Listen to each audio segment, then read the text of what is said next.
नमस्ते बच्चों, मैं doctor Nirupama Harshvardhan, faculty of education and methodology, Jyoti Vidyapeeth महिला विश्वविद्यालय जयपुर से।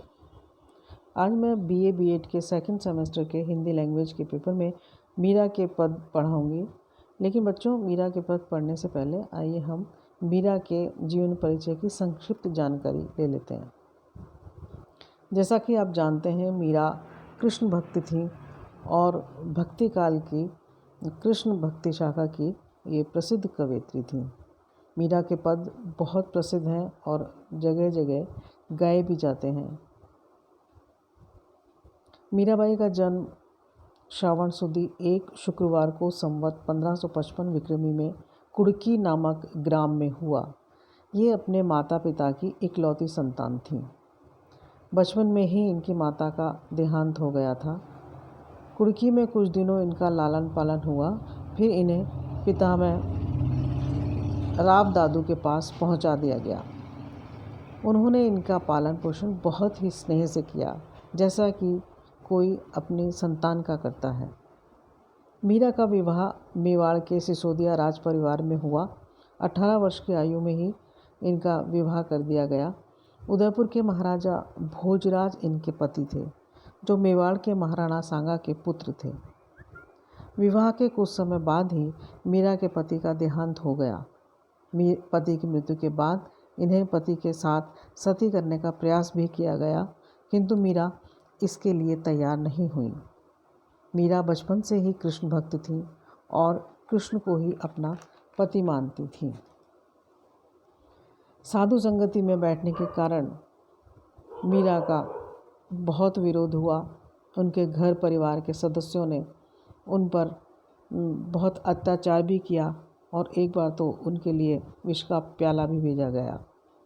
मीरा को तरह तरह से मारने के जतन किए गए, क्योंकि उन्हें यह बिल्कुल गवारा नहीं था कि उस समय, क्योंकि स्त्रियां पुरुषों के साथ उठती बैठती नहीं थी और ये मीरा अपना सारी लज्जा और अपना सारे शर्म छोड़ के साधु संगति में मंदिरों में जाके बैठकर नाचती थी कृष्ण भक्ति में।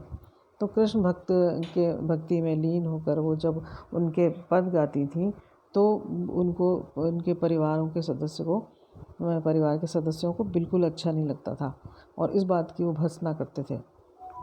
मीरा ने बचपन से ही लेकर बहुत संघर्ष किया। वो इस बात से बहुत परेशान थे कि उनकी भक्ति में सब लोग बाधा डालते हैं।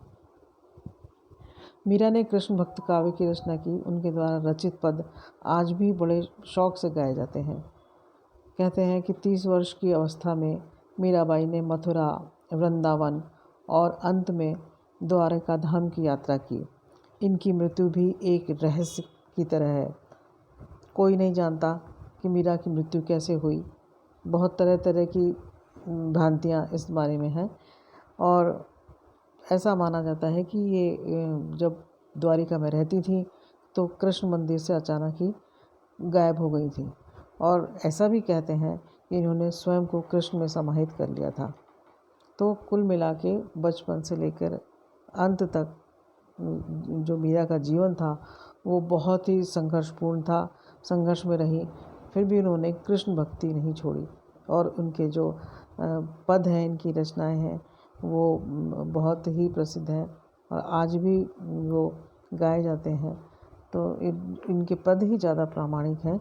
इसलिए मीरा जो थी कृष्ण भक्त थी, भक्ति शाखा की एक प्रसिद्ध कवयित्री थी और इनके जो पद हैं उनके बारे में हम अगले वीडियो में बताएंगे।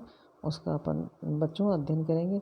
ये मुझे विश्वास है कि आप लोगों को इनका परिचय समझ में आया होगा और ये जो सेशन था वो ज्योति विद्यापीठ के डिजिटल वर्जन 2.0 से हो रहा था। यदि आपको कोई इसमें समझ में नहीं आया हो या आपकी कोई जिज्ञासा हो तो बच्चों आप मुझे कमेंट बॉक्स में कमेंट करके बता सकते हैं। मैं आपकी समस्या को दूर करूंगी। शेष अगले वीडियो में। नमस्कार।